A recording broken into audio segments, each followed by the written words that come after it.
Assalamualaikum warahmatullahi wabarakatuh. Hari ini kita akan belajar tema 3 benda di sekitarku, subtema 2 pembelajaran yang keempat. Mari kita langsung saja ke materinya. Melihat benda cair lebih dekat, seperti benda padat. Benda cair juga banyak di sekitar kita. Sekitar 70% permukaan bumi tertutup oleh air laut. Tubuh manusia hampir 2/3 bagian merupakan cairan. Air adalah benda cair yang sering ditemui. Sebutkan benda lainnya yang termasuk benda cair anak-anak. Ada cuka, ada minyak, ada sirup, ada kecap, ada susu, dan lain-lain. Nah, itu termasuk benda cair anak-anak. Ternyata anak-anak, 70% itu permukaan bumi tertutup oleh air laut. Wah. Dan tubuh kita sendiri anak-anak, hampir 2/3 bagian merupakan cairan anak-anak. Pernahkah kamu melihat air dalam gelas tumpah? Pernah ya, pasti ya. Bagaimanakah bentuk air tersebut? Nah, bentuknya seperti apa anak-anak jika tumpahnya di lantai? Jika tumpahnya di lantai, maka akan berceceran anak-anak. Nah, apakah bentuk air yang tumpah sama dengan air yang di dalam gelas? Sama apa tidak anak-anak? Tentunya berbeda ya anak-anak. Jika air di dalam gelas, maka bentuknya akan seperti gelas anak-anak. Tetapi jika tumpah, maka bentuknya akan mengikuti sesuai dengan bentuk tempat air tumpah, seperti jatuhnya di lantai, maka dia akan mendatar seperti lantai. Nah, itu tadi penjelasan tentang benda cair anak-anak. Lakukan kegiatan berikut untuk mengetahui sifat-sifat benda cair. Nah, anak-anak, ayo kita coba mengetahui sifat benda cair anak-anak. Siapkan alat dan bahannya. Yang pertama, air dan minyak goreng. Kedua, ember. Ketiga, gelas dan kantong plastik. Langkah-langkah percobaan. Pertama, anak-anak masukkan air ke dalam ember, kemudian ke dalam gelas, dan terakhir ke dalam kantong plastik. Lalu setelah itu, lakukan hal yang sama dengan minyak goreng. Dan catatlah hasil pengamatanmu di dalam tabel berikut ini. Nah, anak-anak, ketika anak-anak memasukkan air ke dalam ember, maka bentuknya akan seperti apa anak-anak? Ya, bentuknya akan seperti ember. Ketika anak-anak memasukkan airnya ke dalam gelas, maka bentuknya akan seperti gelas.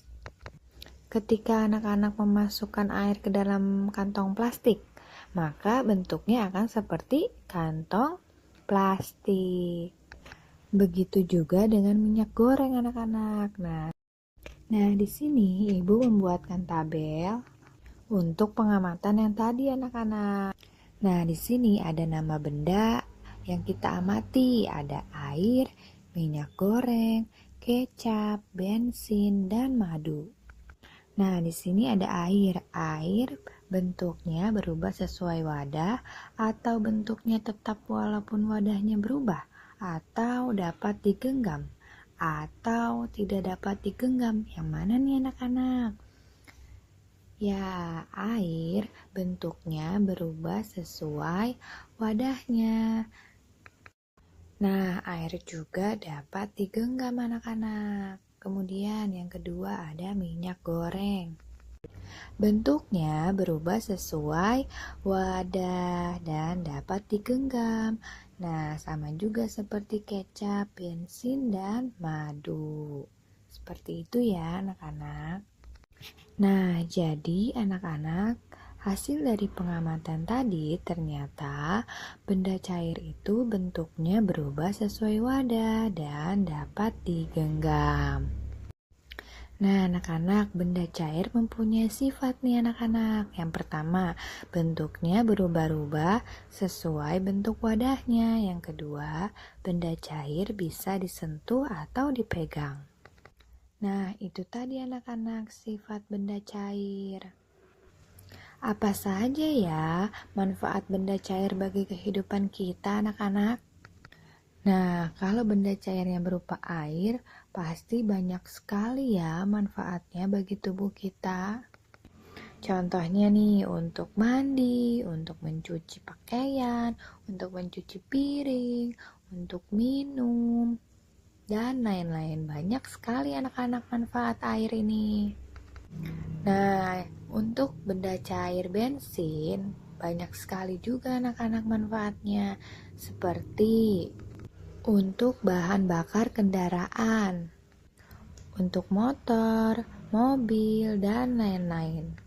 Jika benda cairnya minyak goreng, manfaatnya untuk menggoreng tempe, menggoreng tahu, dan lain-lain. Tubuh manusia 2/3 bagian terdiri atas air. Kekurangan cairan akan membuat tubuhmu menjadi lemas. Coba anak-anak, minumlah air putih sesuai takaran setelah bermain, seperti habis bermain, memantulkan, dan menangkap bola. Nah, anak-anak, karena di tubuh kita itu 70% atau 2/3 bagian terdiri dari air, maka kita harus banyak-banyak minum anak-anak. Nah, anak-anak, air putih itu sangat sehat untuk kita. Permainan bola diperlukan kerjasama antara anggota kelompok. Bentuk kerjasamanya contohnya seperti gotong royong. Coba anak-anak perhatikan gambar ini. Warga kampung tempat Siti tinggal sedang melakukan gotong royong. Mereka sedang menyiapkan lahan untuk bermain anak-anaknya. Setiap warga membantu dengan caranya masing-masing anak-anak. Di sini bapak-bapak membantu membersihkan lahan. Ada yang membantu tenaga, ada yang membantu menyediakan bahan-bahan seperti pasir, semen, cat, dan lain-lain. Nah, ibu-ibu dan anak-anak juga tidak mau kalah anak-anak. Ibu-ibu menyiapkan minuman dan makanan kecil. Anak-anaknya membantu membawakan makanan dan minuman. Lahan tempat bermain dapat dilaksanakan dengan cepat. Anak-anak pun bergembira karena anak-anak dapat bermain di lapangan. Apa ya anak-anak yang menyebabkan pekerjaan tadi cepat selesai? Ya betul, karena mereka saling bergotong royong.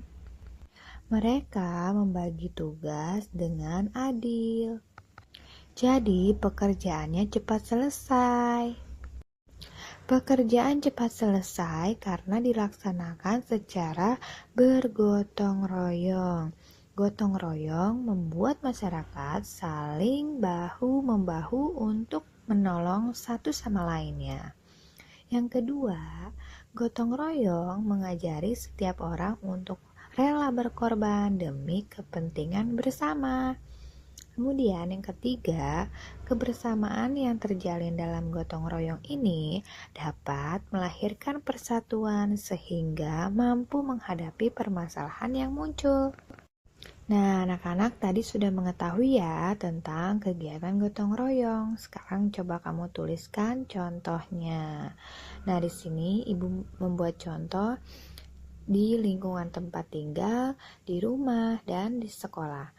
Untuk di lingkungan tempat tinggal, yang pertama contohnya seperti memperbaiki tempat ibadah, membangun jalan, membersihkan selokan. Untuk contoh yang di rumah, seperti membersihkan rumah, merawat tanaman, membersihkan alat makan. Untuk contoh yang di sekolah, seperti membersihkan ruang kelas, membersihkan taman sekolah, dan mengerjakan mading sekolah. Nah, ini contoh kegiatan gotong royong. Demikian tadi anak-anak pembahasan kita tentang tema 3, subtema 2, pembelajaran yang keempat. Semoga anak-anak bisa memahami apa yang telah Ibu sampaikan. Terima kasih anak-anak sudah menonton video Ibu. Semoga video Ibu bermanfaat untuk anak-anak. Wassalamualaikum warahmatullahi wabarakatuh.